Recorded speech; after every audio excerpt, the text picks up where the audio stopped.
આમોદ તેગવા ગામ નજીક બાઇક ચાલક જીઈબીના થાંભલા સાથે ભટકાતા સર્જાયો અકસ્માતમાં આમોદના માંડવા ફળિયાના 20 વર્ષીય યુવકનું કમકમાટી ભર્યું મોત.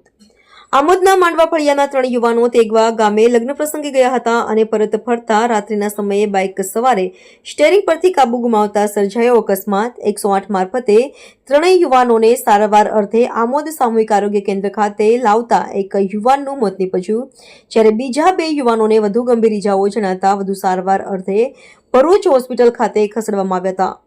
20 વર્ષીય રાહુલ મેલાભાઈ રાઠોડ નામના યુવકનું મોત નીપજતા પરિવારમાં શોકનો માહોલ છવાયો હતો.